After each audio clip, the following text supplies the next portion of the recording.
je ne vous présente pas, parce que je crois que vous êtes tous des vieux complices, ou des jeunes complices, de deux hommes du Sud. Vous leur poserez la question, pourquoi ont-ils écrit ces deux livres, qui sont tous deux blanchis sous le harnois parmi 4 générations de rédacteurs et 4 directeurs, qui chacun avec sa personnalité. Je regardais Étienne Fajon, qu'on a connu, ou lui aussi un homme du Sud.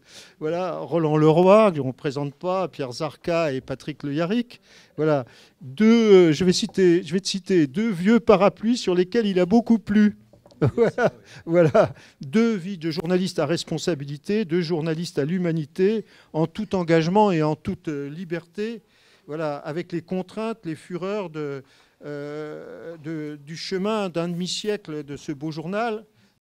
Ils illustrent tous deux le précieux mais fragile trésor des communautés rédactionnelles, faites de compétences, d'expériences, de caractères divers, mais réunies par la passion de ce type d'écriture si utile. Avant la dégradation, mais ils vous en parleront, du métier et des menaces d'ubérisation du journalisme qui va vers le journaliste robot si nous ne résistons pas. Je crois que c'est important de le dire. 2 piliers de ce qui fait l'ADN de l'humanité, du journal, le social et la culture. Ce que tu disais, mon copain Charles Sylvestre, parfait jaurétien de tête et de cœur. Je cite ton livre parce que je trouvais ça très bien. Journaliste du combat ouvrier, victorieux ou difficile, Saint-Nazaire, Peugeot-Mulhouse et de très belles pages aussi sur mai 68. Un passeur hors pair des grands combats de l'humanité, l'animateur des espaces sud, de l'espace sud, longtemps des espaces régionaux à l'humanité, qui avait du style, je crois, voilà. Et Jean-Pierre Leonardini, la passion du théâtre, du spectacle vivant, un grand critique parmi ses pairs. Et je citerai, tu le cites aussi, Mathieu Gallet dans l'extraordinaire journal. Je n'ai pas fini de le lire, mais voilà, je suis en train de le lire. Il y a aussi Jean-Jacques Gaultier du Figaro, Colette Godard et tant d'autres, dont le livre donne sens à tout le spectacle vu ou manqué et défend dans les faits la nécessité sociale du spectacle vivant.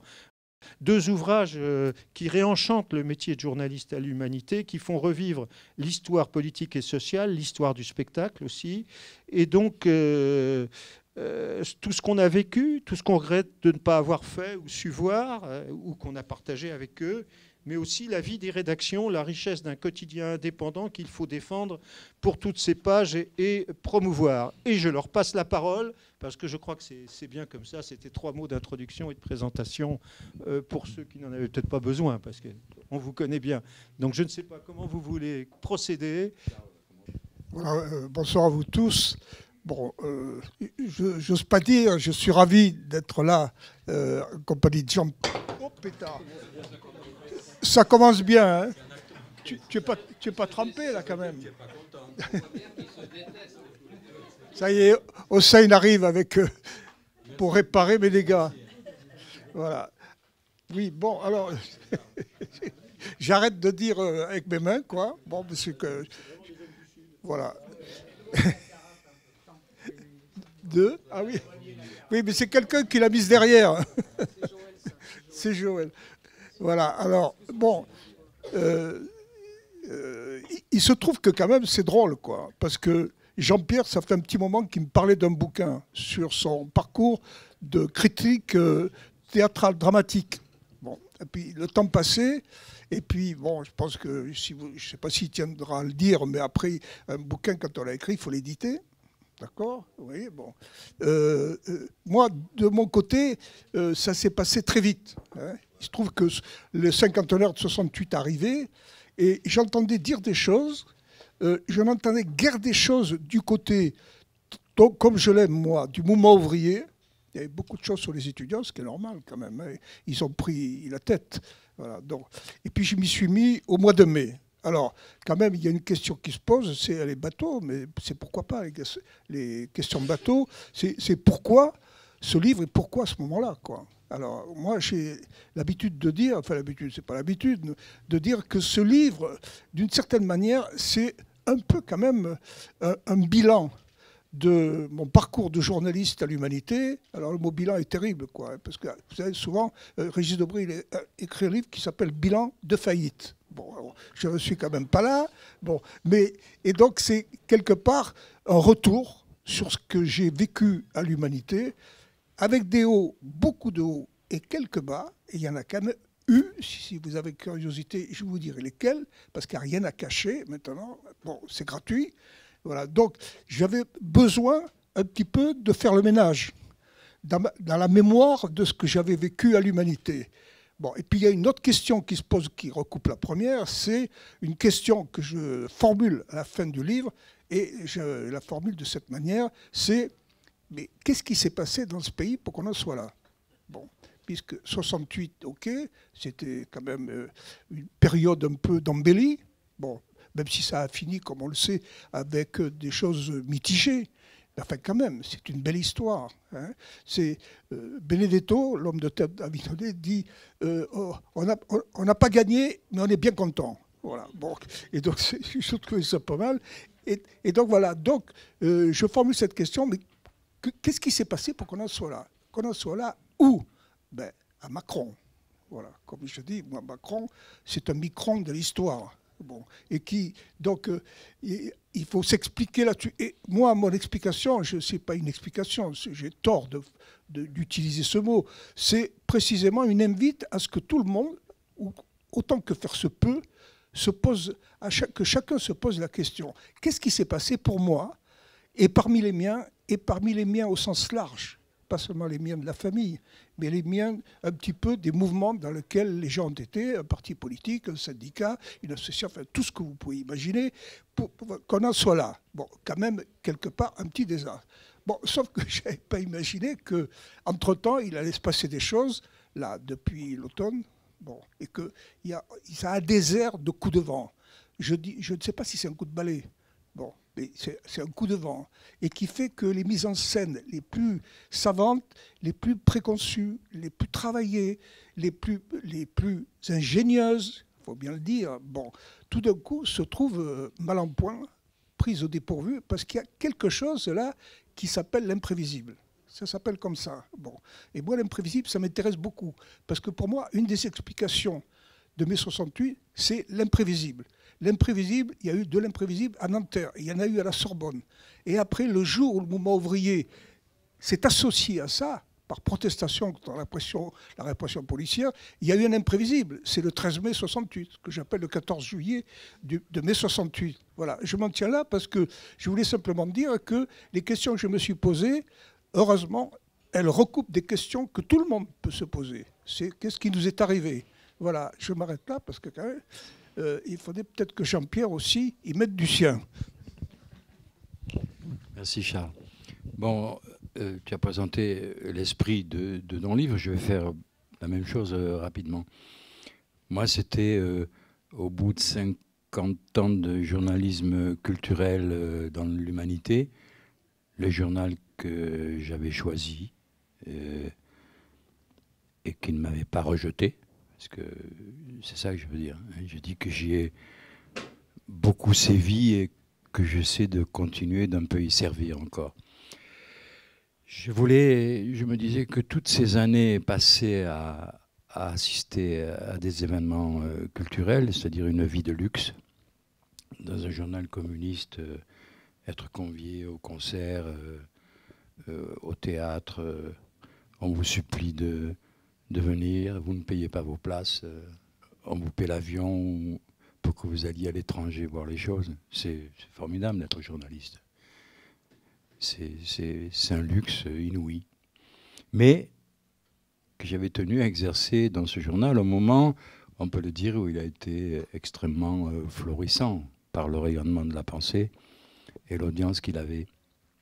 Et pas uniquement dans sa vocation première, c'est-à-dire la classe ouvrière, mais au-delà.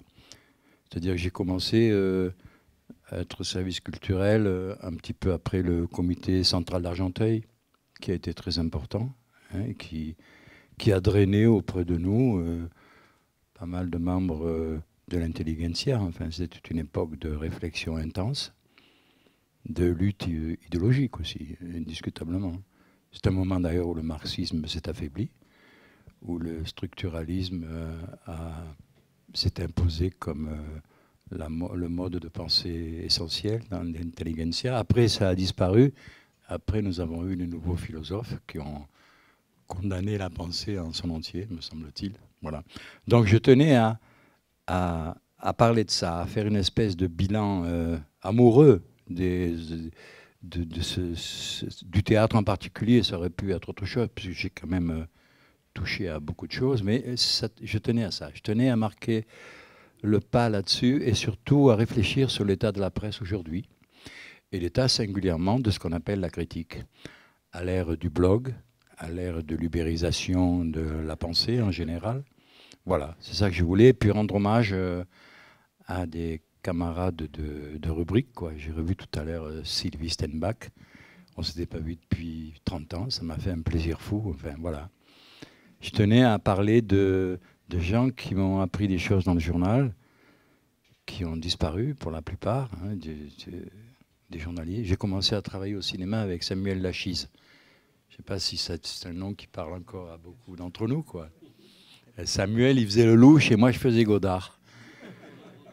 Et vous connaissiez Samuel, hein, c'est un homme du cinéma populaire, quoi. Et moi, évidemment, j'étais un peu passé au cahier du cinéma et j'avais la grosse tête et je me disais que j'étais un grand intellectuel du cinéma et je m'occupais de Godard. Mais ça se passait très bien entre nous, on s'aimait beaucoup. Voilà, puis Georges Léon, Pierre Juin, chef du service, ancien rédacteur en chef adjoint de Ce Soir auprès d'Aragon. Voilà. Alors c'est fou, ça fait 50 ans quand même, hein. Ça fait un sacré bout de vie professionnelle et je crois que nous sommes parmi les derniers journalistes, mais pas uniquement dans la presse communiste, à avoir une longévité dans le même journal de cet ordre-là. Mais je connais beaucoup de jeunes journalistes, de gens de 40 ou 50 ans qui ont fait 3 ou 4 organes de presse, quoi.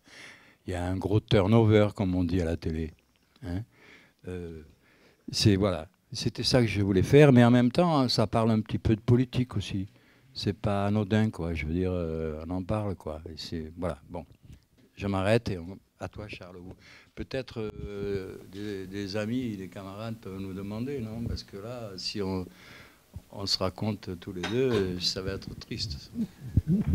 On va faire un duo, on va faire un sketch double pâte et patachon, mais poussez-nous un peu, soyez chic, quoi. Mais non, Charles est bavard, il a raison. Non, mais là, justement, je ne vais pas bavarder, je vais poser une question. Bon, qui est peut-être, je ne sais pas si elle est un peu indiscrète vis-à-vis de Jean-Pierre, mais je n'ai jamais oublié une anecdote, c'est que Jean-Pierre a beaucoup connu un critique. Mais il commence. Non, quelqu'un qui a été critique de théâtre, beaucoup critique de cinéma, critique littéraire, etc., qui s'appelait Michel Cournot, bon, qui est disparu entre-temps, qui était, je pense, un grand bonhomme. Là, on est d'accord, Jean-Pierre et moi. Bon, et pourquoi je ramène Michel Cournot, c'est que Jean-Pierre me démentira ou non, c'est qu'à un moment donné, il y a eu un truc drôle, c'est que le journal Le Monde était en recherche d'un critique d'art dramatique. Et ils avaient pensé au camarade Jean-Pierre Leonardini. Je crois, hein, ben, tu diras. Bon, mais vous allez voir pourquoi je raconte cette anecdote. Et c'est Michel Cournot, bon, il n'est plus là, Michel, on ne le trahit pas, mais qui a dit à Jean-Pierre, ne fais jamais ça. Tu es à l'humanité, il n'y a pas mieux. Jean-Pierre, je te laisse la parole. Je précise, mais quand...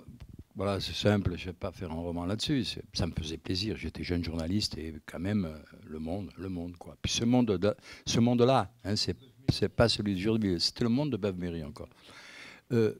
Pour de la Pêche m'appelle et il me dit, écoutez, je vais prendre le feuilleton littéraire qu'il a mené à l'Académie française, c'était l'itinéraire. Hein. Est-ce que ça vous intéresserait de prendre la place ? Vous verrez, chez nous, c'est très confortable.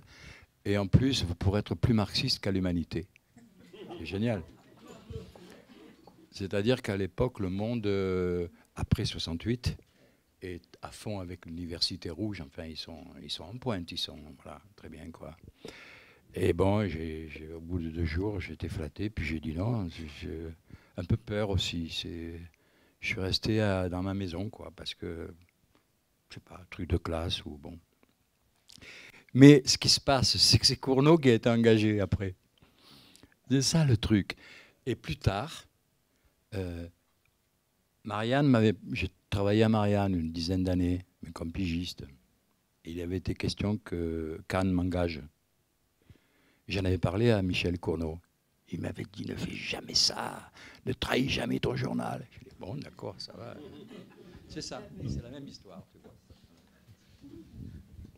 C'est une belle histoire. Alors Jean-Pierre vous a proposé, le cas échéant, donc on commence comme ça, si vous le souhaitez. Bon, on va peut-être enchaîner un petit peu pour laisser le peu de trucs. Bon, quand même, pour ce qui me concerne, mes 50 ans, il se trouve que ma vie a été faite de ce que j'appelle de chocs, d'événements et de lectures. Bon, le premier choc, c'est la guerre d'Algérie. Je me suis retrouvé là-bas dans des conditions, bon, pas la peine de raconter cette histoire et tout, mais il est intervenu à un moment donné où, au fil de mon adolescence, j'ai été, je le raconte, mais c'est pas inintéressant, en forme de chœur, puis en forme de troupe, à 11 ans, en caserne. Bon. En forme de... Voilà. Et alors, non, ce qui est plus intéressant, c'est que du fait de la caserne, en forme de troupe, j'ai lu un livre, c'est le livre d'un anarchiste, un anarchiste absolument génial, qui s'appelle Yves Gibault. Bon, ça s'appelle Allons enfants. Si vous n'avez pas lu ça, je vous le recommande, c'est pas triste. Il y a un adjudant qui s'appelle Chalumeau, comme par hasard, il s'appelle Chalumeau, bon et tout.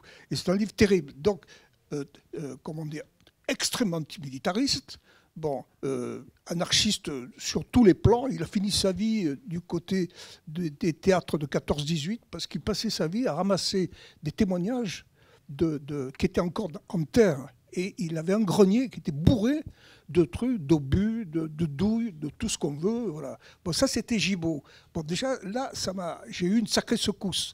Voilà, parce que dans l'école, dont il racontait d'ailleurs une école d'enfants de troupe, d'avant-guerre, bon, qui était encore plus terrible. Bon, je n'ai pas un souvenir affreux de l'école d'enfants de troupe. Bon.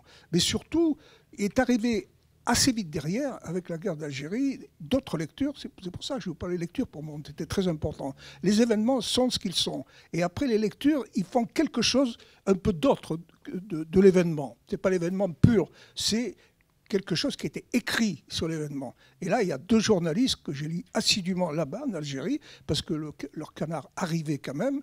Bon, c'était l'Express, c'était Jean-Jacques Savant-Schreiber et François Mauriac. Bon, Mauriac, franchement, alors là, je ne sais pas ce que Jean-Pierre, il en pense, mais bon, c'est une plume absolument incandescente. Bon, quand il taillait un costard, comme on dit, un président de la République, à un président du Conseil, il ne s'en relevait pas, l'intéressé. Il y en a un, je crois que c'était Laniel. Il a un lingot. Cet homme est un lingot. Voilà, bon. Donc, j'avais été... Comment ? Voilà. Bon, et déjà ça m'a beaucoup marqué par rapport à ça a traité de la guerre, mais en même temps, ça dépassait la guerre.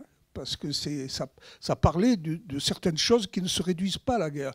Et le troisième choc, et qui a été aussi important que les 2 premiers, mais bon, il n'y a pas de hiérarchie là-dedans, c'est qu'avant de partir en Algérie, boum, bon, je suis tombé sur la question d'Henri Alain. Bon, il était diffusé sous le manteau, voilà. Et donc la question. Et longtemps après, j'en ai beaucoup parlé avec Pierre Vidal-Naquet, l'historien, qui a été très impliqué dans ces histoires de la guerre d'Algérie. Et Vidal-Naquet, il avait un mot pour parler de la question. Il disait, vous pouvez raconter tout ce que vous voulez sur la question. Pour moi, la question, c'est d'abord un chef-d'œuvre d'écriture. Bon, et c'est vrai que vous pouvez le relire, vous verrez, à la lumière de ce mot de Vidal-Naquet, vraiment, ça tient la route, hein, cette expression de Vidal-Naquet. Et donc, évidemment, bon, à partir de là, moi je dis, dans mon petit bouquin, je dis qu'à un moment donné, ces gens-là, c'était comme des mitrailleurs avec des mots. Hein, et donc, Alleg, c'était terrible ce qu'il racontait, parce qu'il y a des scènes, il y a une préface postérieure à la publication, qui est de Jean-Paul Sartre, hein, qui est extraordinaire, parce que Sartre, à un moment donné, qui savait trouver le mot comme ça, il dit, entre ces parachutistes qui, après une séance de torture, le laissaient s'écrouler dans la cellule, il partait, et Alleg se tourne vers eux et leur dit, vous pouvez toujours revenir, vous ne me faites pas peur. Bon, franchement, Alec, il devait mesurer 1,58 m. Ces parachutistes devaient faire 1,85 m avec leurs bottes, leurs trucs. C'est une scène inouïe. Je ne sais pas si quelqu'un au théâtre a eu l'idée, à un moment donné, de reprendre ça, mais c'est... Ah oui, au théâtre. Ah oui. À Chaillot. 2 reprises, une fois en banlieue, c'était moins bien, mais ce qui a été fait à Chaillot, c'était Jean-Pierre Baudin. C'était remarquable. Oui, c'était bien. Oui. Donc ces livres, ça m'a, comment dire, ça m'a fait bouger. Bon, jusqu'au point, je me suis retrouvé, je ne vais pas raconter tout ça, ce serait idiot, mais je me suis retrouvé à Charonne le 13 février 62.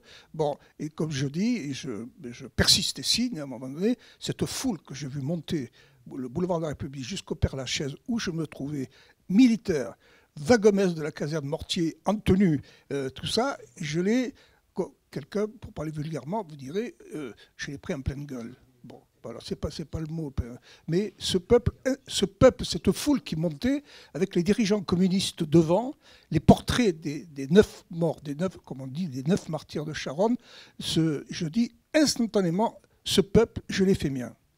Et je n'ai plus voulu le quitter jusqu'au bout, quoi qu'il arrive.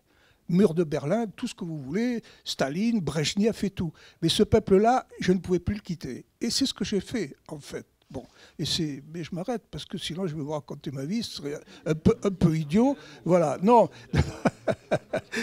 Voilà. Et donc, derrière, ce peuple-là, c'était le peuple de Charonne, si vous voulez, on peut l'appeler comme ça, ou du Père-Lachaise. Bon, et il se trouve que directement derrière, je suis tombé à l'Humanité, si je puis dire. Bon, je ne connaissais même pas le journal. Parce qu'en Algérie, il n'y avait pas l'Humanité. Et avant l'Algérie, l'Humanité, pour moi, était totalement inconnu. Voilà. Sauf qu'après cette affaire de Charonne, je suis entré à l'Humanité, ça s'est trouvé comme ça, et il y avait un chef du service que Jean-Pierre a bien connu, qui s'appelait Laurent Salini, un Corse, mais alors top niveau comme Corse et tout, grand bonhomme, et il m'a dit, Charles, bon, tu débutes, tu vas te faire un peu les muscles là-bas, tu pars à Saint-Nazaire. Saint-Nazaire, 67, avril, bon, 2 mois de grève. Ils ont gagné un 1er mai. Il y avait tous les symboles réunis là. Ils ont gagné un 1er mai. Et je ne sais pas si vous connaissez le film de Marcel Tria. Marcel est là, il nous fait l'amitié d'être là. Bon, 1er mai à Saint-Nazaire. Dans le 1er mai à Saint-Nazaire, il y a une scène finale qui est absolument incroyable. C'est les 3 dirigeants syndicaux, ils sont 3, hein, Marcel, c'est ça. Bon, CGT, CFDT, Force ouvrière, ils sont là et ils reviennent sur ce qui s'est passé pendant 2 mois, mais c'est absolument bouleversant. Bon. Et ça, cette grève de Saint-Nazaire, la façon dont c'est passé, bon, je vais m'arrêter là, mais c'est un truc mais qui m'a marqué quasiment autant que la guerre d'Algérie, autant qu'Henri Alec. Bon, mais c'était autre chose, c'était le monde ouvrier. C'était plus la guerre d'Algérie. Bon, et donc, j'ai été encore jusqu'au bout avec ça. Il se trouve que ce qui est cocasse dans cette histoire, c'est que Marcel, qui est là, bon, son 1er mai à Saint-Nazaire, il a été fait pour 5 colonnes à la une, d'accord, des groupes du Maillet, Barrère.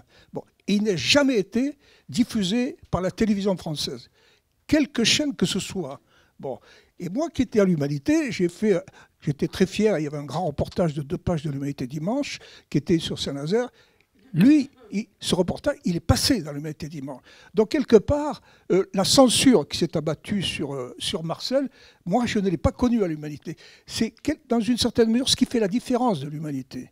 Pas par obligation, mais parce que l'Humanité était friande, en tout cas à cette époque, de ce type de reportage que Jean-Pierre qualifierait de prolétarien. Parce voilà.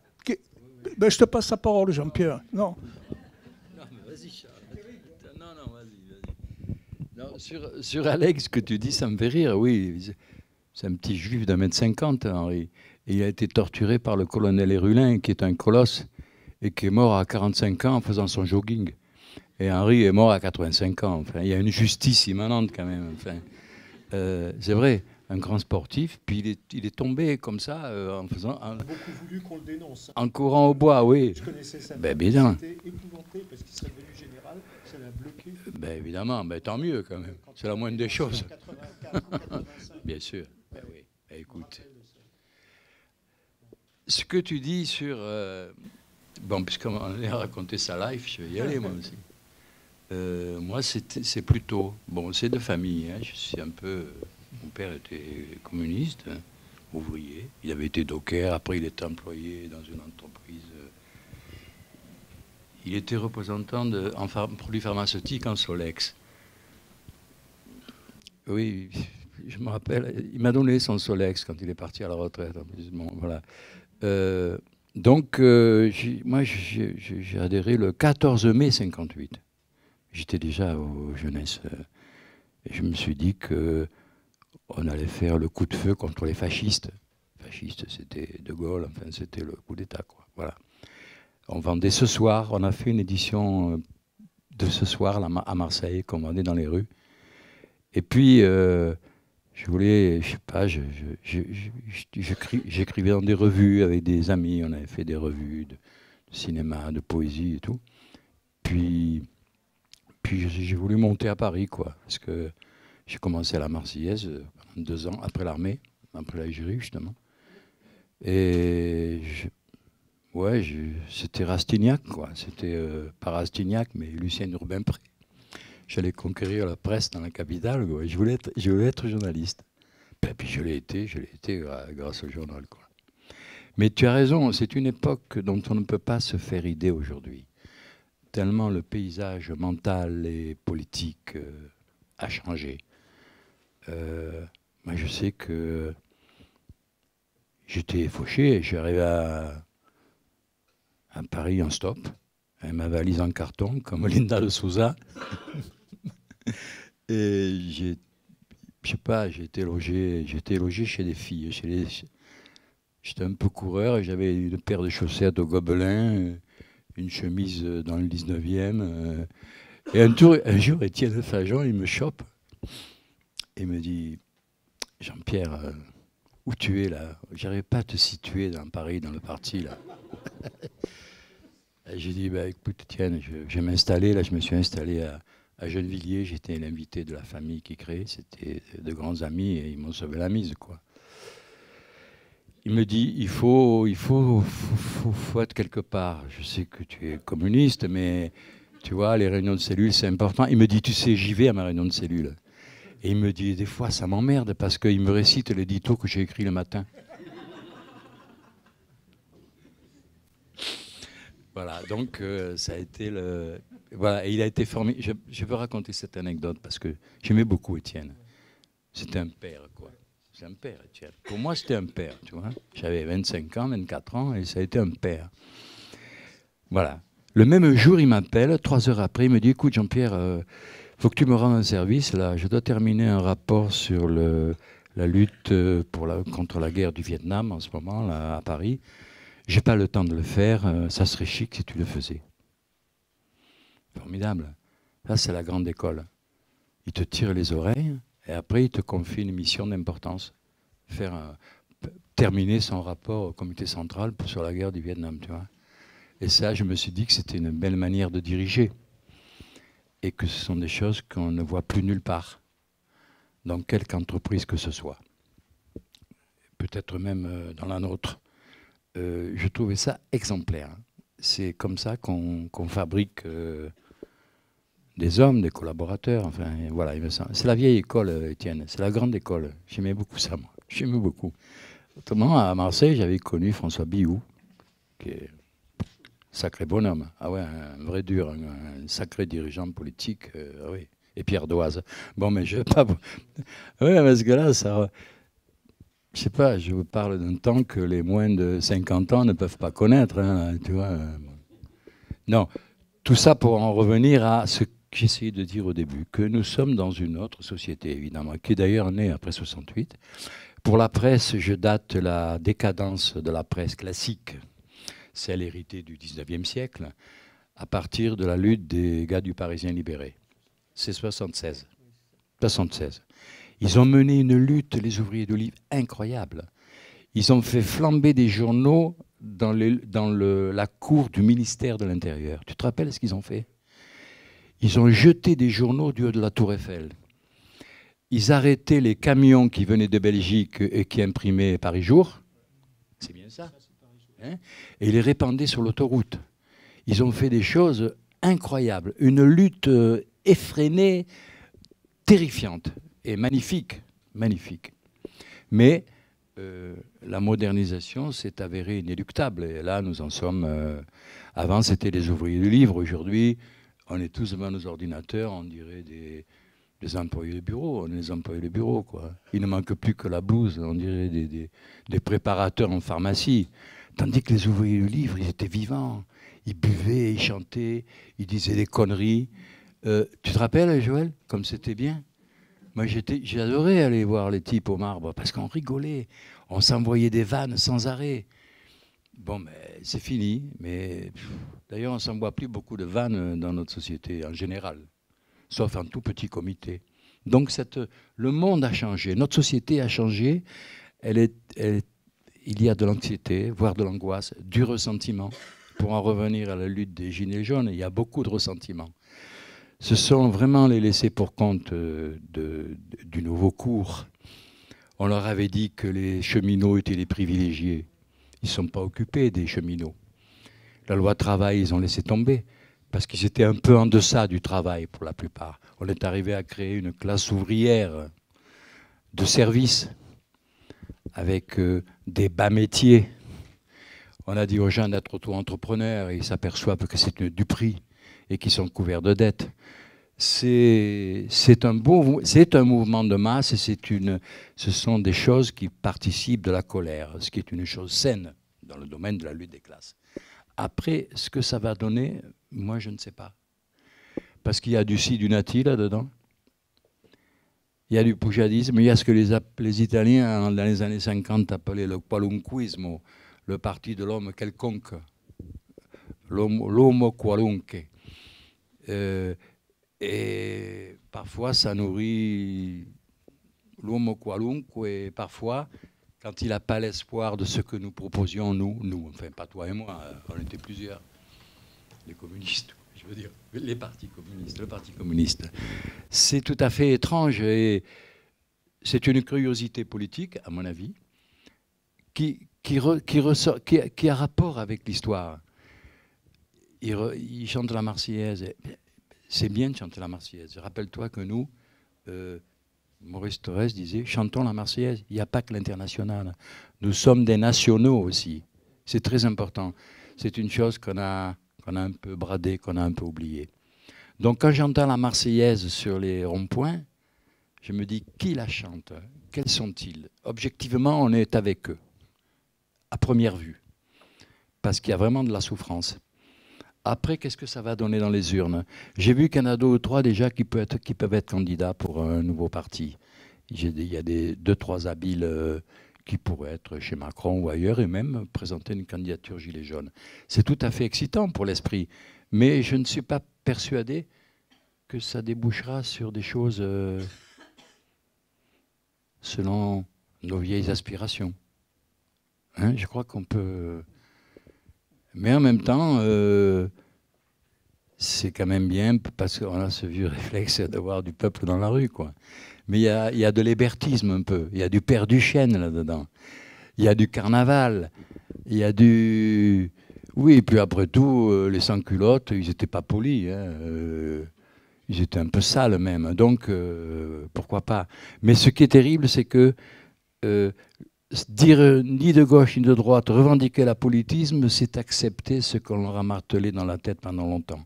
Ce qu'on a imposé à ceux que le philosophe et sociologue Pierre Sansot appelle les gens de peu. Mais il n'y a pas de mépris quand il dit ça. Ce sont les gens qui ont peu. Hein. C'est pas comme dit Macron, c'est pas les gueux, c'est ça. Et même si c'était les gueux, après tout, les révoltes de gueux, c'est important, c'est quand même par là que passe cette révolution au début. Bon, j'arrête mon grand discours philosophique et je te donne la parole, Charles. Mais justement, je ne vais pas répondre à Jean-Pierre. Je suis un poil plus optimiste que Jean-Pierre. Mais ça, Jean-Pierre, je le connais depuis longtemps. Son côté un peu... Il ne faut pas la lui faire. Bon, il en a vu d'autres. Bon, ça fait partie presque de ce qu'on peut appeler l'esprit aristocratique, voilà, qui est pas un vilain mot, hein, d'accord. Mais avant 68, quand j'ai débarqué à Saint-Nazaire, un peu avant, franchement, absolument personne ne pouvait prévoir 68. D'ailleurs, personne ne l'a prévu. On raconte que Viançon-Pontet a écrit La France s'ennuie, qu'il a été démenti par les faits. Ouais, d'accord, c'est de l'anecdote. Bon, est-ce que... Mais non, pourquoi? Mais parce que j'ai appris une chose. Je vais vous dire ce que j'ai appris. Il m'a fallu 50 ans pour mieux saisir ce qui s'était passé en 68. C'est que le mouvement étudiant qui est né à Nanterre, qui a explosé à Nanterre, dans des conditions absolument, comment dire, cafouilleuses. Aujourd'hui, on dirait que c'est un grand n'importe quoi. Bon, ils sont allés mettre même un jour une poubelle sur la tête du doyen qui s'appelait Paul Ricoeur, qui est le philosophe dont se recommande aujourd'hui Emmanuel Macron. C'est rigolo, cette histoire. Bon. Donc, c'était absolument décousu. Qu'est-ce qu'ils voulaient? Ils ne savaient pas vraiment, à part des mots comme révolution. En plus, ils étaient parfois employés par un type qui s'appelle Cohn-Bendit. En matière de révolution, on fait mieux, si vous voulez. Bon. Donc, c'était désordonné. Voilà. Et puis, ça a donné quelque chose. Parce que l'imprévisible, par définition, c'est quelque chose qu'on n'a pas prévu, dont on ne sait pas ce qui va se passer. Mais après, il y a des événements. Et qu'est-ce qui s'est passé qui a transformé un peu ce mouvement étudiant? De fait, c'est l'autorité. Parce que l'autorité les a quand même bien matraqués. Quand même, hein. Moi, j'étais sur le boulevard Saint-Michel à la sortie de la Sorbonne le 3 mai 68. Les flics qui étaient envoyés, De Gaulle était fou de rage contre ces histoires. Parce que De Gaulle, en gros, si vous voulez, l'homme du 18 juin 40, il dit « Mais qu'est-ce que ce sont ces rigolos, là? Il n'y a pas d'Allemands à Paris. Ils n'ont pas de quoi. » En plus, ils criaient CRS-SS. Vous voyez, bon, c'était idiot, quoi. Mais ça en disait long, en même temps. Bon, et donc, qu'est-ce qui s'est passé? C'est qu'ils sont bien fait matraquer. Ils ont pris des bons coups de pied pour les sortir de la Sorbonne. Ils ont été embarqués. Ils sont allés au centre Beaujon et ailleurs. À ce moment-là, ça a été très important pour moi. Parce que ça, je crois avoir compris. À ce moment-là, il y avait beaucoup de monde sur le boulevard Saint-Michel et il y a un cri qui est monté. C'était des jeunes qui criaient ça, mais pas que des jeunes, c'était « Libérer nos camarades ». Le 68, ça part déjà sur un cri de liberté, je dirais un cri libertaire. Libertaire, voilà. Bon. Et là, à un moment donné, le mouvement ouvrier, franchement, là, à cet égard, il était largué au départ. Hein. Parce que c'était pas ses mœurs. Moi, le 67 qu'a connu Marcel, à Saint-Nazaire, mais franchement, il y avait un ordre, mais alors absolument impeccable. Les gars, ils défilaient là, en rang. Il y en a pas un qui bougeait plus qu'un autre. Ils ne s'assortaient pas. Ils croisaient c'était deux cortèges qui se croisaient. On aurait dit une parade, mais vraiment une parade. Je ne sais pas quelle est oui, et un dimanche, tu as raison. Bon, donc, comme les ouvriers savent à un moment donné, bon, ils se sapent, comme on dit, pour avoir de l'allure, voilà, du style. Voilà, bon. Et donc, vous voyez bien qu'il y avait quelque part, il y avait quand même un certain fossé entre les deux. Un fossé de mœurs, de réflexion, de culture, de tout ce qu'on veut. Et puis, c'est pour ça que c'est là où je diverge un peu de ce que dit Jean-Pierre. Et puis, ce qui s'est passé, c'est que le mouvement a emporté tout ça. Parce que le mouvement, il était déjà chez les jeunes, et il n'a pas cessé. Et puis, toute une gratitude à un homme qui s'appelait Georges Ségui, qui lui, ça je le sais, lui, personnellement, le 10 mai au soir, le 11 mai, il a dit « ça suffit ». Bon, le monde ouvrier ne va pas rester les bras croisés en regardant ce qui se passe dans le quartier latin. Et lui, il a invité tous les syndicats à une réunion, elle a eu lieu, etc. Je vais vous faire une petite confidence. Moi, il m'a souvent dit, quand j'ai commencé à parler de ça, il était membre du bureau politique du Parti communiste. Quand j'ai commencé à en parler, j'ai vu les têtes qui étaient vraiment les mines s'allonger. Qu'est-ce qu'il nous raconte, Georges, là? Qu'est-ce qu'il lui prend et tout? Qu'est-ce qu'il veut faire? Il veut filer le train aux gauchistes, etc. Mais Georges, à un moment donné, il savait très bien que ça dépassait les histoires entre gauchistes, c'est-à-dire un peu des énergumènes en politique, bon, et puis les staliniens, qui étaient les communistes. Lui, il avait connu dans sa vie des événements qui font qu'à un moment donné, il faut un peu déborder de tout ça. Il faut un peu en mettre sur le côté. Et donc, il a provoqué ce truc le 13 mai. Et derrière le 13 mai, ben, il y a eu cette grève qui n'était pas générale, mais qui s'est généralisée. Donc, à un moment donné, le mouvement ouvrier, là, il n'a pas pris les choses en main. Moi, je pense que c'est une expression que je n'aime pas du tout. Il n'a pas pris les choses en main. Il a fait son boulot de mouvement ouvrier. Et à un moment donné, les étudiants, il a bien fallu qu'ils en tiennent compte. Ils ont essayé d'aller dans les usines pour un petit peu dire ce qu'il fallait faire, mais là, ils se sont ramassés, parce que le mouvement ouvrier, il ne faut pas venir lui dire ce qu'il faut faire ou ne pas faire. Et surtout des petits gamins qui venaient de Nanterre. Ouais. Passez-moi l'expression. Donc, c'est ça, d'où le fait, ce que je voulais dire, tu vois, par rapport à l'imprévisible, c'est que à un moment donné, le mouvement qui a des bases, qui étaient les bases du mouvement ouvrier. Alors le problème d'aujourd'hui, j'arrête, mais si vous voulez, c'est que l'imprévisible, il vient des Gilets jaunes. C'est vrai, personne ne pouvait prévoir un truc pareil, la façon dont ça se passe, ce qu'ils disent, la parole qui court sur les barrages, j'ai tout. Et le problème, c'est que le mouvement ouvrier, il n'est pas avant, comme c'était en 68, comme il était à Saint-Nazaire et ailleurs. Le problème, c'est, et le mouvement ouvrier, quid? Qu'est-ce qu'il fait là? Qu'est-ce qu'il a à dire, etc. Ça, c'est une énorme question.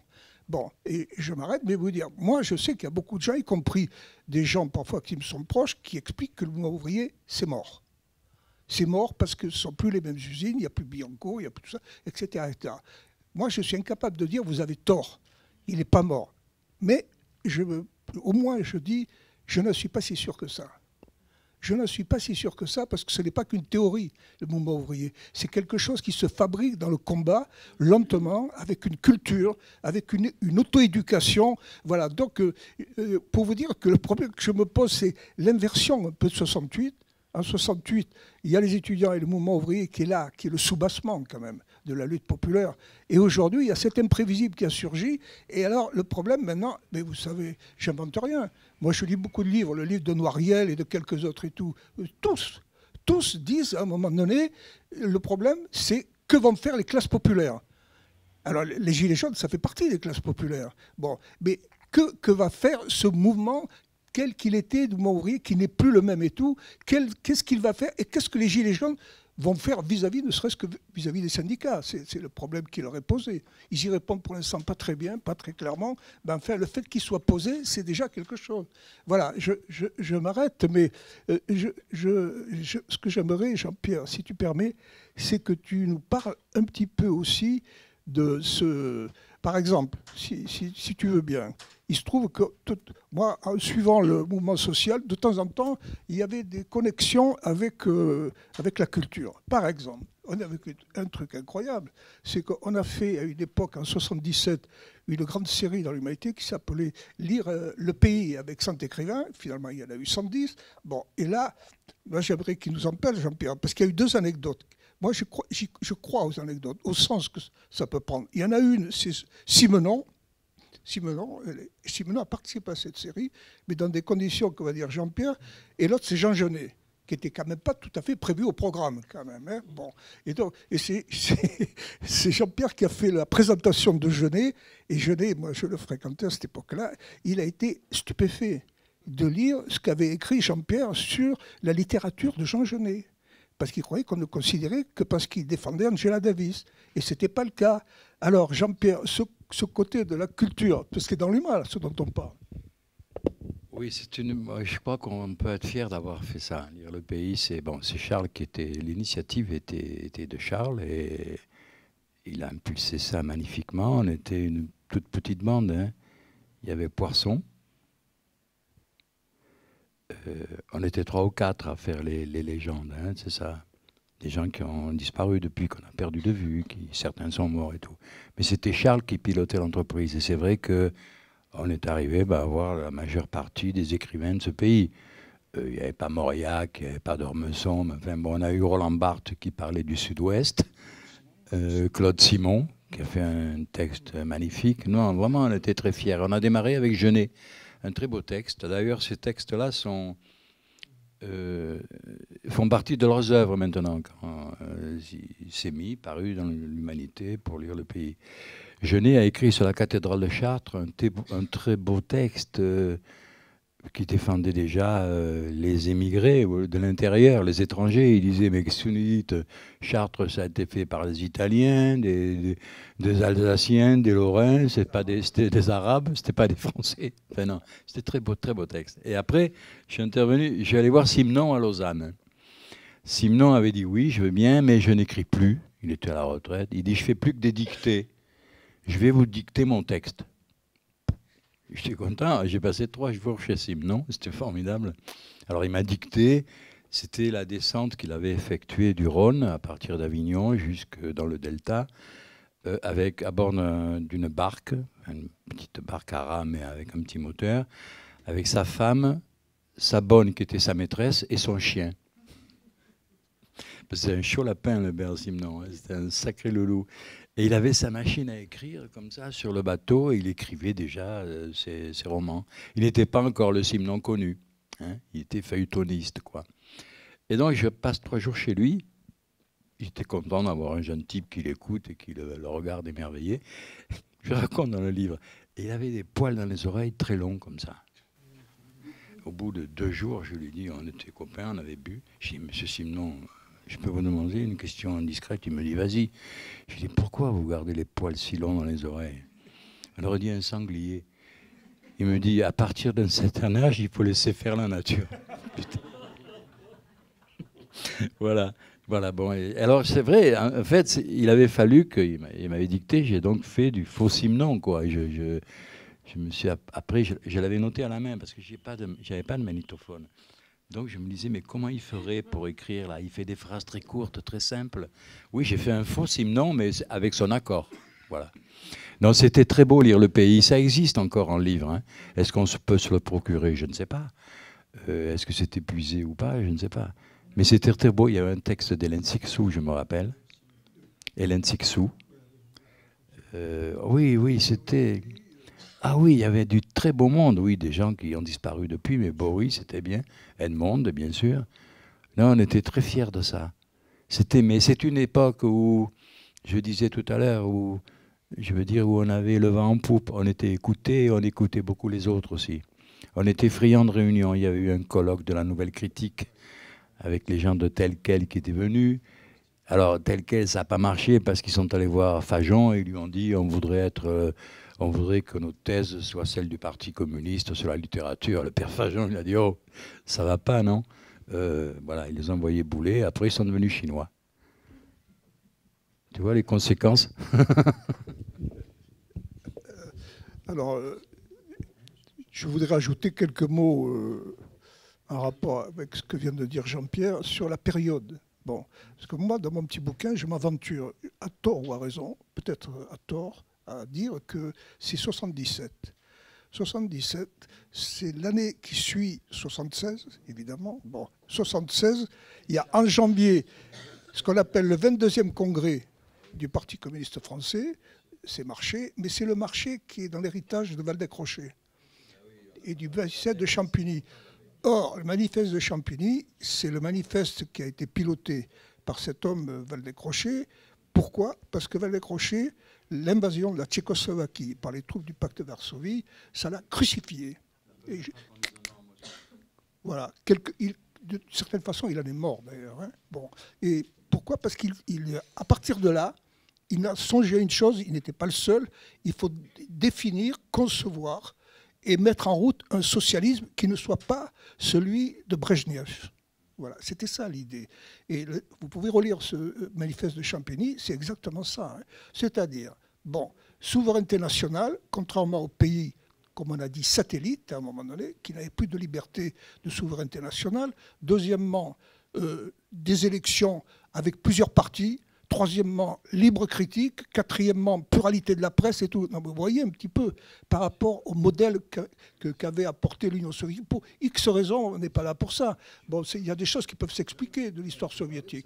Voilà. Bon, et donc, Waldeck marchait, embraye là-dessus. Il fait ce 22e congrès. Et le 22e congrès, il avait fait un livre qui résumait à peu près. C'était ça. C'était le défi démocratique. C'était un nouveau communisme. C'était des nouveaux communistes, etc. Voilà. Et ensuite, en 1976, moi j'ai été à l'Humanité, j'ai couvert ce 22e congrès. Et deuxièmement, arrive derrière une date c'est le 3 juin 1976. Le 3 juin 1976, 100 000 personnes à la Villette qui accueillent, comme en triomphe, 2 dirigeants, il y avait Marché, et Enrico Berlinguer. Bon. Il y a... non mais bon, il y a eu un truc incroyable. Il y a eu tout d'un coup, ça a soulevé un enthousiasme et un espoir parce que c'était les 2 grands partis d'Europe occidentale, le PCI, le PCF et tout. Donc il s'est mais qu'est-ce qui s'est passé? Tout d'un coup, 6 mois après, terminé. Plus personne ne parle d'eurocommunisme. Moi, des liens amicaux avec donc Francis Wurtz, qui était le secrétaire de Marché. Bon. Et il me dit, moi aussi, j'ai rien compris. Qu'est-ce qui s'est passé pour que ce soit retourné comme une crêpe, comme ça et tout? Et j'en reviens à l'histoire de Lire le pays, qui arrive en 77. Bon, et c'est pas par hasard, je pense. Bon, les écrivains n'écrivent pas parce que tout d'un coup, il y a un parti qui est dans la politique leur plaît. C'est pas vrai, ça. Mais enfin, quand même, ce nouveau cours, qui était celui du Parti communiste, dont l'Humanité, je le rappelle, était l'organe central à l'époque. Hein, d'accord? Il y avait un lien fort. Bon, le nouveau cours du Parti communiste et quand même tout d'un coup ce rapprochement avec le PCI, je pense que dans le monde des intellectuels et de la littérature, voilà, là, il y a eu quelque chose dont a bénéficié cette série. Hein, l'Afghanistan, ça a commencé en 79. Bon, Marché, je crois, Nicolas, l'année où Marché va... C'est 79. C'est très étonnant parce que la présence américaine ou la présence d'autres armées en Afghanistan, c'est pour lutter contre le sort qui est fait aux femmes, souvent. C'est ça qu'on met en avant. Pour libérer les femmes, tu envoies des mecs de 2 mètres de haut qui font du 47 avec des mitraillettes et des bombes. Enfin, bon, ça va. Mais ce que disait Marché pour justifier l'intervention, c'était ils sont là-bas pour lutter contre le droit du cuissage. Putain, les Russes. Putain. Non, c'est terrible. C'est-à-dire que les Américains disent pareil aujourd'hui.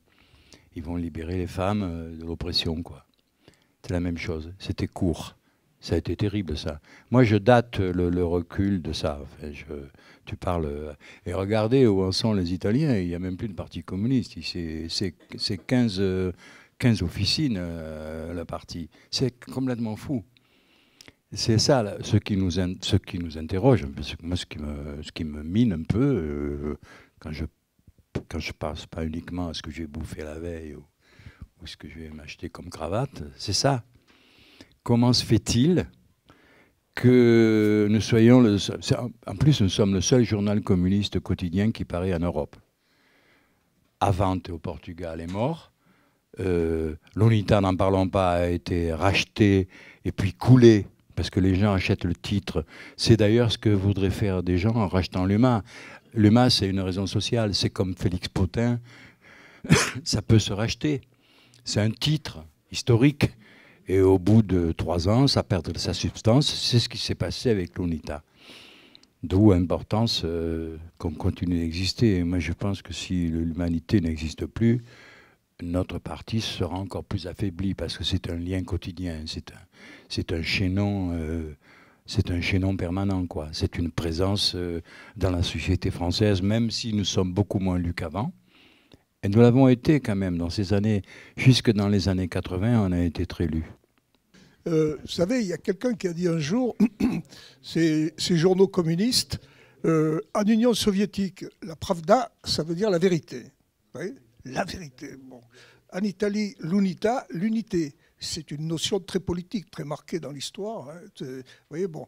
Et en France, c'est quand même une chose un peu curieuse. Ça s'appelle l'humanité. Or, l'humanité, ça ne peut pas être qu'une notion politique. Non. Il y a le premier éditorial de Jaurès, du 18 avril 1904, vous pouvez le relire, vous allez voir, quelque part, ça respire la philosophie. Hein. Vous savez, il y a une phrase incroyable où il écrit « L'humanité n'existe pas ou elle existe à peine ». Jacques Derrida, le philosophe, il a écrit 2 pages de l'humanité là-dessus. Qu'est-ce que ça voulait dire, n'existe pas ou elle existe à peine. Ouais. Pour vous dire, à un moment donné, comment je dis que c'est un terreau philosophique, l'humanité, à son départ. Parce que, outre le fait, quand il a écrit ça, Jaurès, il entre quand même premier à l'école normale supérieure. Bon, il en sort 3e à l'agrégation de philosophie. C'est quelqu'un qui a lu beaucoup les philosophes, les Grecs, les Allemands. C'est un homme de très très grande culture. Bon, donc le journal, l'Humanité, il a au départ, d'abord, une histoire de culture, si tu permets, voilà, et qui devient politique. Voilà. Donc, et c'est à cet égard que je pense que l'Humanité, il faut aussi la défendre, pas uniquement comme un titre communiste, il faut la défendre aussi comme un grand objet de culture, comme une grande histoire de culture. En référence directe, parce que c'est la vie, c'est comme ça, c'est la réalité, à Jaurès. Parce que Jaurès, ce n'est pas n'importe quoi. Moi, j'ai beaucoup travaillé sur Jaurès, j'ai beaucoup réfléchi. Je pense que c'est un trésor. C'est un trésor, pas seulement parce qu'il a créé l'humanité, mais par tout ce qui s'est passé, tout ce qu'il a entrepris, tout ce qu'il a vécu. Bon, donc, je ne suis pas complètement pessimiste pour l'avenir plus ou moins lointain de l'humanité. Ça peut être grave, ce qui peut arriver. Hein. Le directeur de l'humanité ne le cache pas aujourd'hui. Hein. Il peut y avoir ce qu'on appelle un accident quand même. Hein. C'est-à-dire qu'il y ait au plan juridique, qu'il y ait des choses dures pour le journal. Voilà. Mais on en revient un petit peu à nos petits livres. Là. Le mien, il est petit, celui de Jean-Pierre, il n'est pas si petit que ça. Hein. D'accord. D'ailleurs, je vais vous faire une confidence. Il se vend très bien. Et il a eu très, très bonne presse. Et justifiée. Parce que là, Jean-Pierre, dans la corporation des critiques dramatiques, il y a quand même aussi, on peut le dire, il y a aussi une sorte des amitiés qui se sont nouées. Non, c'est pas pareil, c'est pas pareil. Non. Les gens se connaissent un peu, eu égard à la valeur de chacun. Hein. Je te prends comme agent publicitaire. En revanche, je vais vous faire une confidence pour ce qui concerne le mien de livre. Là, alors là, question presse et tout ça, 0. Mais alors, 0 de 0. Peut-être que le livre est mauvais, hein. Après tout, il faut quand même... Non, mais je n'exclus pas qu'il puisse être lu comme un livre qui n'est pas intéressant et tout. Mais ce que je crois, c'est que dès qu'on parle de politique, là, je peux vous dire, là, il y a un rideau de fer. Voilà. Et pourtant, je vais vous raconter une histoire. Vous voyez, c'est intéressant. Je craignais que ce soit mal vécu à l'humanité, ce que j'écris à l'humanité, parce que... un jour, en rigolant, Jean-Pierre m'a dit « Putain, mais tu as écrit le livre du traître. » Parce que tu balances des trucs sur la famille, que normalement, qui doivent rester en famille. Bon, eh bien non, moi je les ai sortis un peu des secrets de famille. Voilà. Et donc, l'éditeur, qui a édité mon petit bouquin, qui est un éditeur un peu, bon, j'en passe du bien, il l'a fait. Mais à un moment donné, il me dit, mais vous savez, si ça se trouve, si c'est dans la presse, ça ne fera pas de bien à l'humanité. Comme vous êtes un peu critique de certains moments de la vie de l'humanité, ils se trompent. Parce que les critiques de l'humanité, dans mon esprit, mais je le dis, c'est au contraire quelque chose qui est en fidélité à ce que doit être l'humanité. L'humanité, depuis ses origines, ses valeurs, ses fondamentaux. C'est avoir mis le tableau de Courbet, l'origine du monde, à la une.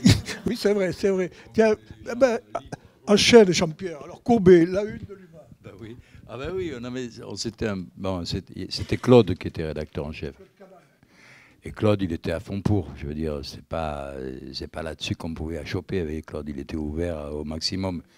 Et on s'était dit ça. On a été les seuls à mettre le tableau de Courbet, cette belle chatte bien peinte là, à la une de l'humain. On était fiers. Tout le monde a dit après, oui, l'humanité, oui. Mais on était très contents de faire ça.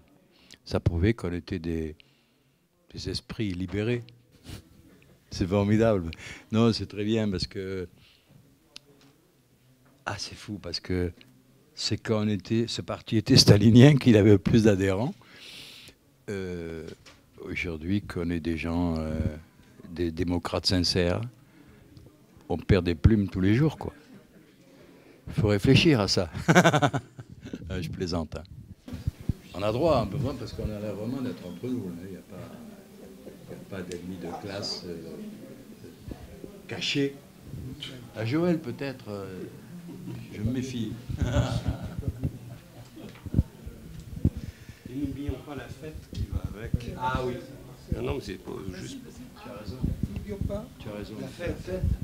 Oui, la fête, il faut évidemment se battre pour que l'humanité demeure, parce que c'est un journal unique, mais la fête de l'humanité, c'est complètement unique. Je connais rien qui ressemble à ça. Ah oui. Ça bouge pas, quoi qu'il arrive. Ouais. Non, c'est une merveilleuse fête, quoi. Vraiment, moi j'ai un attachement à cette fête. Et avec les jeunes par milliers, bon, c'est un événement formidable. C'est la joie de vivre, quoi.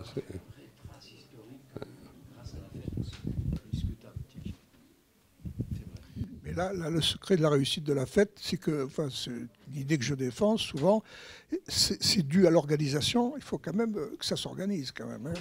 Bon, même ce qu'on appelle la vignette, il faut quand même la placer dans le jargon et tout. Et en même temps, ça travaille un peu plus profond.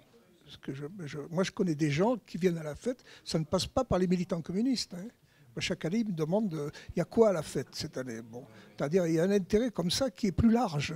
Voilà, ça, je pense que c'est très important. Mais vous savez, sur la fête, la question que soulève l'observation que fait Marcel Trillat, moi, je me souviens d'un mot incroyable. C'était Edmond de Charleroux.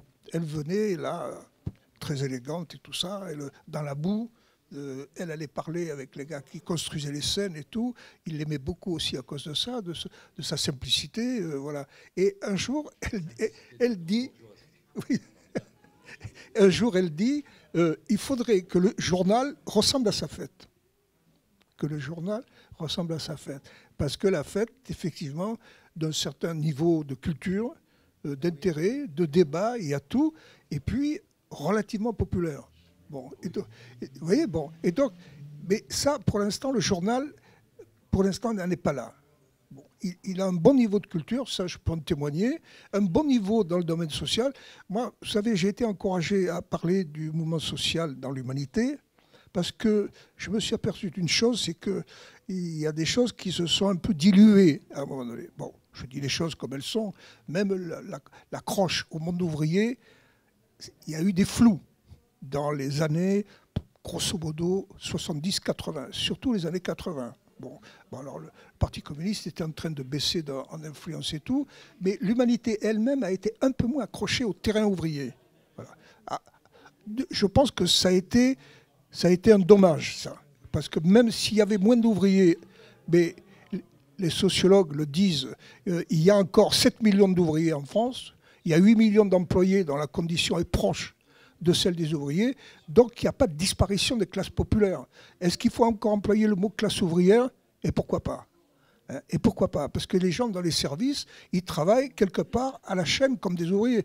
Les types qu'on voit à la télévision dans les reportages, dans les grandes surfaces, qui livrent des choses avec des clercs à un moment donné, qui travaillent avec des trucs aux oreilles, où ils n'ont pas une minute à perdre et tout, où ils sont sous surveillance, quelle est la différence avec les ouvriers à la chaîne de Renault-Billancourt?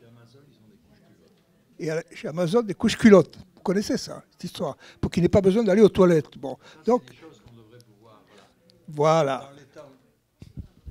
Dans l'état où est le journal en ce moment, c'est-à-dire qu'un état de survie, c'est une belle survie, parce qu'on fait un journal tous les jours et il a des qualités, c'est indiscutable, mais on n'a plus les moyens qu'on avait avant. C'est-à-dire qu'on ne part plus en reportage. Mais ça, ce sont des reportages qu'on devrait pouvoir faire. Et c'est essentiellement la mission, celle qui était la tienne et celle d'autres camarades qui travaillent en politique. C'est-à-dire être en contact permanent avec le monde ouvrier et raconter ses véritables conditions d'existence. On a fait, je me rappelle, après 68, dans les années 70, on avait fait de très beaux reportages sur les femmes dans les usines, et qui ne parlaient pas uniquement de politique et qui ne récitaient pas la vulgate du syndicat, qui disait... qui parlait du plaisir qu'on n'a pas parce qu'on travaille trop. Tu ne te rappelles pas cette période-là? C'est des filles qui avaient fait ça. Mina, elle fait ça très bien. Nakassi. Tu vois, on a Maïté, tu vois. Là, on avait vraiment... Et ça, mais alors, en ce moment, comme on peut plus partir en reportage pour des raisons d'argent, ça coûte en reportage. Mais on est un peu... Moi, je me rappelle quand j'ai commencé à la Marseillaise, on était fauchés, bien sûr. C'est la Marseillaise qui va très mal aussi, hein, qui est au bord du gouffre. Hein. On partait en reportage, on avait droit à un sandwich le midi, un sandwich le soir, et on était logés chez les camarades. Mais c'était bien. Et à l'époque, je trouvais ça formidable. Mais c'était une autre France. C'était un autre monde.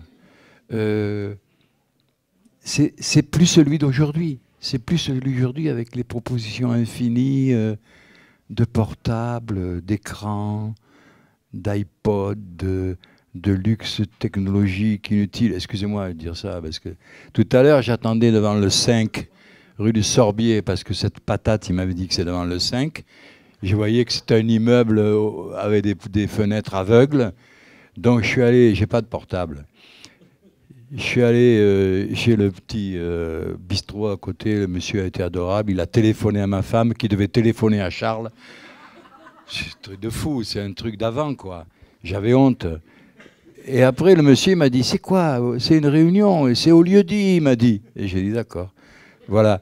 Tout ça pour dire qu'avant, on n'avait pas de portable, mais qu'on se déplaçait quand même. Et puis, on avait des trains tout noirs qui envoyaient de la fumée. Et c'était vachement poétique, c'était comme des Hercule Poirot. Aujourd'hui, on va très vite. Et que fait-on du temps qu'on gagne?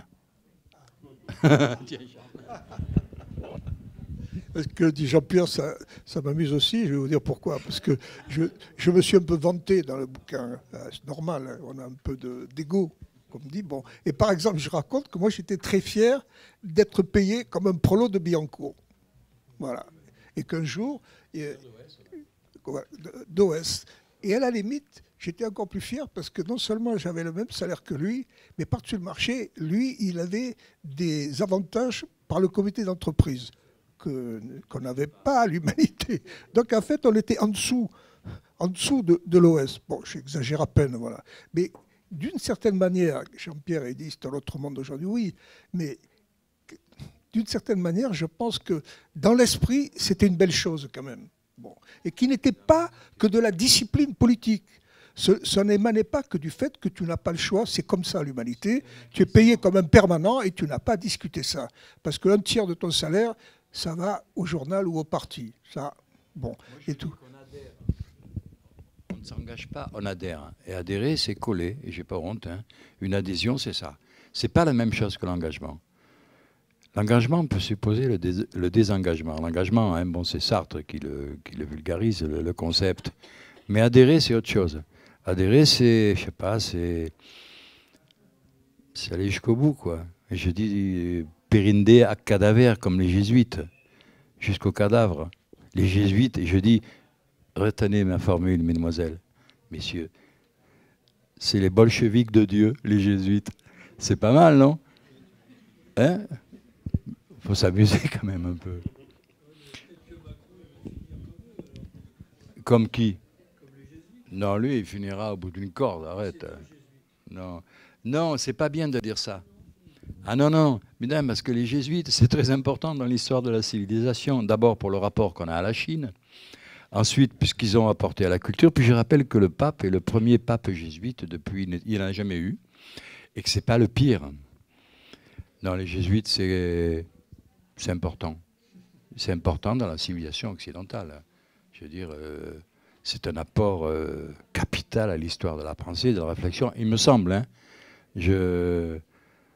C'est pas la main tendue, c'est autre chose. Si on se place à l'échelle de la réflexion sur la société en général, il est certain que la chrétienté a eu un rôle très grand dans la formation de ce pays et qu'elle a civilisé l'Europe. Mais les Lumières prennent la suite. C'est pour ça qu'il est aberrant de dire, comme les chrétiens de droite, l'Europe est chrétienne. Non, non, non, elle est chrétienne et athée. Parce que les droits de l'homme, c'est la succession de la tentative de civilisation par l'humanisme chrétien. C'est la même chose, mais d'une façon beaucoup plus raffinée, beaucoup plus moderne et conséquente. Mais ça n'est pas forcément antagonique. Moi, là-dessus, je ne suis pas du tout laïcard. Hein. Je suis plutôt pour la perpétuation historique et pour le devenir de la pensée dans un ordre civilisateur. Putain, là, je m'étonne moi-même ce soir.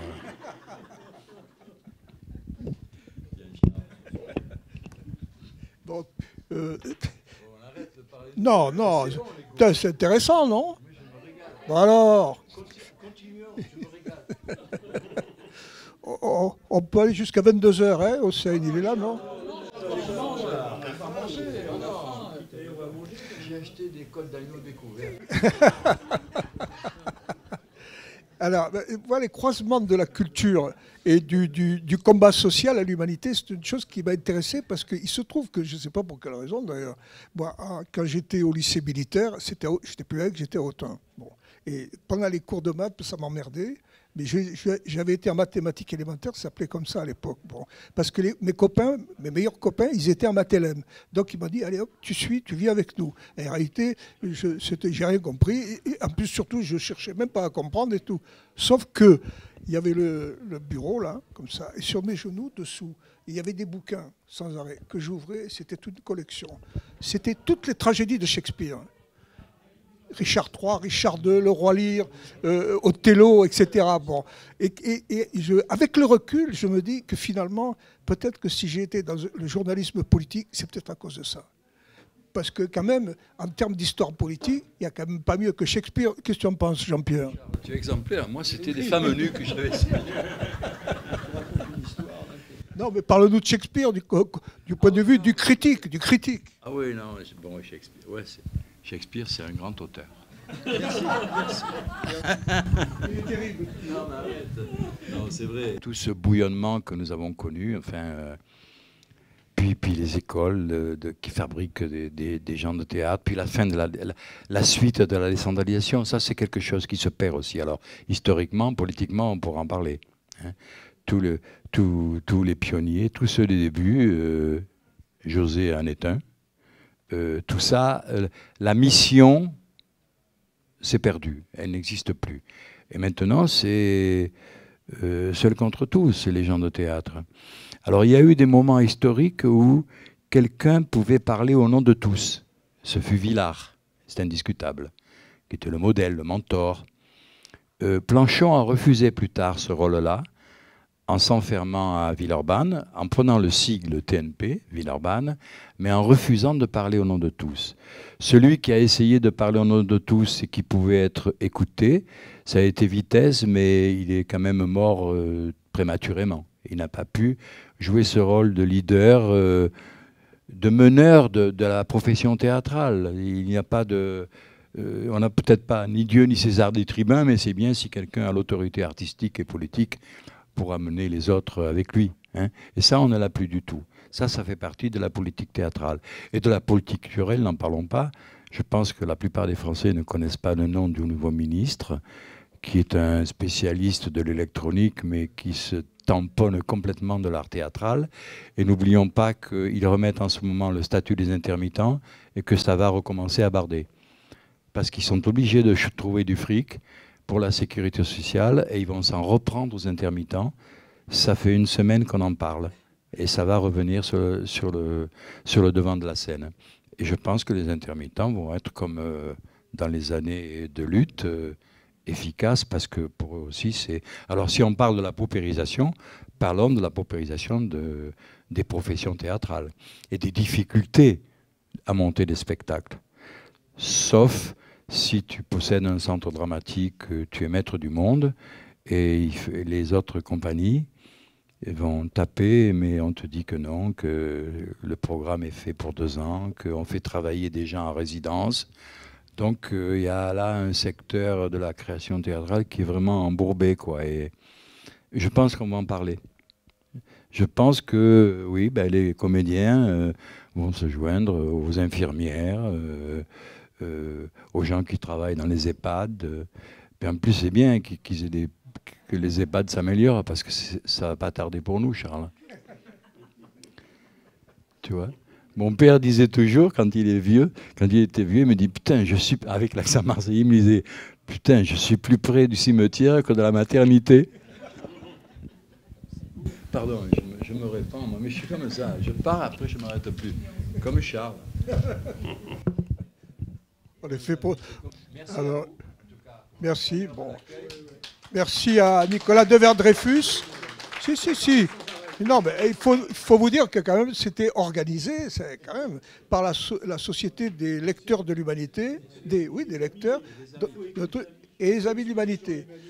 Alors, on excuse l'absence de Jean-Emmanuel Ducoing qui était annoncé parce qu'il a des examens de santé, il ne pouvait pas être là. Voilà, je n'entre pas dans les détails. Alors, donc vous avez droit à une question. J'ai vu que vous étiez très attentif, très patient. Oui, les journaux quotidiens ou autres ont 2 supports, le support numérique et le support papier. Et tous ont les 2 simultanément. Alors, est-ce que vous pensez qu'à terme, le support papier est condamné et qu'il n'y aura plus que du code numérique puisque tout le monde est connecté, peu ou prou, ou tout le monde sera connecté à bref terme? Ou alors pensez-vous que le support papier classique peut être pérenne? La question peut se poser. Il y a déjà des titres qui ne sont plus que numériques. Alors, est-ce que vous pensez que c'est une tendance qui va se généraliser? Je crois que ça paraît inéluctable. On est en train, nous-mêmes d'ailleurs, hein, nous sommes en train de passer vraiment, de faire un double journal, quoi. Je pense que la perspective à moyen terme, pour la presse en général, c'est la disparition du papier. Même avec des raisons écologiques. Ça abîme les forêts scandinaves, mais je plaisante pas, hein. Le papier mange, quoi, beaucoup. Mais peut-être que resteront, à titre d'élite, quelques journaux extrêmement savants et raffinés. Je crois que ça restera comme des incunables dans l'édition, quoi. Mais c'est inéluctable. Nous-mêmes, nous essayons de mettre en route notre... On n'est pas très habile, d'ailleurs. Je sais qu'il y en a qui le font. Par exemple, le site internet du Monde diplomatique est remarquable. Il a été fait par des professionnels de ça, parce que c'est un métier, faire un programme. Par exemple, moi, je sais que mes papiers du lundi, ils paraissent sur le site du journal le lendemain, mais il n'y a pas l'italique, le caractère italique. Tout est en romain. Ça m'énerve. Parce que je ne mets pas de guillemets, parce que dans la typographie papier, on peut être en italique. Et là, ça me paraît du charabia. Il faut donc raffiner. Il faut des gens de presse et d'électronique, enfin, qui le fassent. Mais enfin, on va le faire, puisque de toute manière, je sais que nos jeunes camarades qui m'en parlent me disent on va avoir plus de travail, parce qu'on va écrire pour un journal le papier, tant qu'il continue, et peut-être des choses spécifiques pour l'Internet. Donc, je crois bien qu'on va tous y passer. Moi, je crois au papier, mais moi, je trouve que tout était mieux avant. Alors, tu vois, les trains, les femmes. Alors, il plaisante, mais il le dit quand même. J'ajouterais juste une chose, ça, c'est subjectif. Hein. Moi, je suis très attaché au papier parce que, bon, j'y ai vécu, en fait, hein, c'est ma vie. Mais il y a quand même un peu une autre raison. C'est que j'aime dans le journal papier, même dans le train, tourner les pages. Bon, parce qu'un ordinateur, c'est une succession de textes, si vous voulez. Alors, en plus, ils sont en général en morceaux, quand même. Hein. Il faut sauter de l'un à l'autre et tout. Le journal, c'est... Non. Oui. Oui, mais... Ouais, c'est vrai. Mais le papier, parce que j'ai l'impression, avec le journal papier, d'être dans un livre. Mais un livre du quotidien, voilà. Et surtout, les rapprochements à l'intérieur d'un canard, pour parler comme ça, pour moi, c'est un truc que j'ai toujours aimé. Par exemple, vous sautez de ce qui se passe en Chine, tout d'un coup, un match de l'Olympique de Marseille. Bon, et ça, j'ai toujours aimé. Moi, Rami va te dire que tu peux l'avoir sur Internet. Oui. Non, mais ce que je veux dire, c'est visuel. Voilà, sur la table, ou même dans le train, on tourne les pages et on passe de la politique intérieure, à la politique étrangère, etc., au sport, à la culture et tout. Mais c'est un attachement que je reconnais, qui est subjectif, qui est viscéral. Voilà, ça, alors, je ne sais pas si d'autres le partagent comme ça. Et en plus, je vais vous dire, je l'ai hérité un peu de mon père, parce que mon père, il lisait à l'époque le Dauphiné libéré à Avignon. Et il lisait le journal, et il était très économe de ses sous. Donc, il voulait que ses sous, il les utilise à 100%. Il lisait de la une en haut à gauche à la dernière page, il devait y avoir au moins 24 pages là, en bas à droite. Il lisait absolument tout. Le cours des marchés du raisin, on était dans le Vaucluse quand même, bon. Mais aussi les morts, la rubrique des nécrologiques du journal, vous savez que c'est très lu ça, hein, vous en doutez, même dans le monde, les très lus, bon, et tout. Voilà. Non mais vous voyez, c'est aussi une culture ça, une culture de la lecture des quotidiens. Peut-être que Marcel, c'est à ça qu'il faisait allusion. Hein. Hegel disait que la lecture du journal, le matin, c'était la prière de l'homme moderne. Oui. Mais il disait ça en 1820. Hein. le métro. Oui, prenez le métro. Je ne sais pas si on vous a répondu, mais on a essayé. Non, mais c'est clair, il y a deux facteurs qui nous obligent à aller encore plus vite. Je veux le dire quand même parce que c'est un peu aussi ma chose, malheureusement. Oui, nous, les amoureux du papier. La première, c'est que tous les budgets publicitaires se mobilisent sur le numérique. Donc, vous n'en avez plus ailleurs, y compris les annonceurs. Les quelques-uns qui veulent bien dans l'humanité nous demandent d'aller sur le numérique. La deuxième, c'est que vous prenez le métro. Voilà, 60% de l'information passe maintenant par le numérique et malheureusement pas sur les tablettes qui permettent de bien organiser les choses. Non, il passe sur les téléphones portables majoritairement. Regardez les jeunes autour de vous. Voilà. Donc on est obligé. C'est peut-être pas fini parce que là aussi il y a de l'inattendu dans la révolution numérique. On verra comment les choses bougent. Mais il est bien évident que dans ces conditions-là, sans apport publicitaire, y compris les journaux qui sont plus riches que nous, sont coincés. Et alors nous qui avons même pas 10% du chiffre d'affaires de l'humanité sur la publicité. Voilà, l'aventure a été un épisode et maintenant les gratuits aussi perdent de la publicité vers le numérique. Et d'ailleurs 20 minutes est un des sites numériques les plus... Ça a été, je dirais, une étape. Ça a été une étape au début des années 2000 et aujourd'hui, les gratuits ne sont pas si en bonne santé qu'on pouvait le penser. Voilà. Voilà. Ben voilà. Bien sûr. Voilà. Alors après, on est dans une situation où ça dévalorise le produit rédactionnel.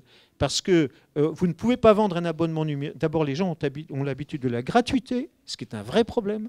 Et la deuxième chose, c'est que même les abonnements numériques sont infiniment moins chers que les abonnements papier. Ce qui fait qu'à chaque fois que vous gagnez un abonnement numérique, vous foutez votre journal en faillite, pour être clair. Donc le modèle économique n'est pas encore au rendez-vous, ni aux États-Unis d'ailleurs, ni chez nous. Hein. Voilà. Mais ça va bouger, tout bouge. Voilà. Mais quand même, je dirais, pour prendre le parallèle avec le spectacle vivant, qu'on en est à un point où ça devient une mission de service public que d'aider l'ensemble de la presse. Parce que même les journaux qui étaient les plus confortables ont été obligés d'être vendus à l'encan. C'est le Parisien, dont on admirait quand même les comptes bénéficiaires. C'est le Figaro, qui n'a pas fini d'être vendu après la mort de Dassault. On va voir ça. Vous voyez, c'est-à-dire que même les journaux qui avaient les meilleurs équilibres économiques, même qui faisaient du profit, n'en font plus aujourd'hui. Quand même que le Parisien a été vendu. Vous voyez, je prends exprès le Parisien et la presse régionale est dans la même galère. Et maintenant, c'est le tour des magazines, ce qui pose un sacré problème. Voilà. Donc on est là, les effets de la révolution numérique, on en est qu'au tout début. Mais ça veut dire que maintenant, il y a une mission de service public, un peu comme on l'a dit pour le théâtre dans les années... Quand il y a eu... quand ça n'a plus été rentable de faire du théâtre privé, je passe sur l'idéologie, je passe sur tous les autres aspects de la question, sur la qualité, etc., mais uniquement sur le plan des frais de production et de commercialisation, voilà, du spectacle vivant. Eh bien, s'il y a un spectacle vivant, vivace, avec toutes ses limites, ces histoires de centres dramatiques où on s'échange les tournées, tout ça, bon, bref, mais c'est quand même grâce à une mission de service public, voilà, qui est partagée par les régions, les communes et l'État. Et ben, on en est au même point. Il va falloir faire grandir l'idée, voilà, que c'est une mission de service public que de soutenir les médias. Pas seulement la presse papier, mais les médias en général. Faute de quoi, on sera dans un pays où les citoyens n'auront plus une information qui démarre avec les agences de presse et qui finit avec les journaux, je dirais. Avec toute la chaîne. On a un vrai problème de communauté rédactionnelle aussi. Voilà, je crois que c'est très important de le dire, parce que quand on passe de 400 journalistes, c'était ce qu'il y avait au monde, à 300, eh ben, il en manque 100. Voilà, et c'est la même chose au Figaro. Je prends les deux plus grosses rédactions actuelles. Voilà. Et quand l'AFP est obligée de fermer des bureaux, etc., je ne vais pas allonger la sauce, mais c'est vrai que la question de l'information et des médias est une question démocratique essentielle aujourd'hui. Ça, il faut bien le dire, et que peut-être les forces politiques ne prennent peut-être pas la mesure du combat qui aurait amené pour obtenir une autre parole là-dessus. Voilà. C'est de plus en plus précaire. On utilise des stagiaires en contrat de 3 mois ou pas payés, puisqu'ils viennent des écoles, ils en ont besoin pour leur stage. Et les piges sont de plus en plus basses, enfin, mais partout. Hein, c'est pas une bonne situation, c'est sûr. Voilà. Allez, on bagage, les amis. Merci à vous. Merci.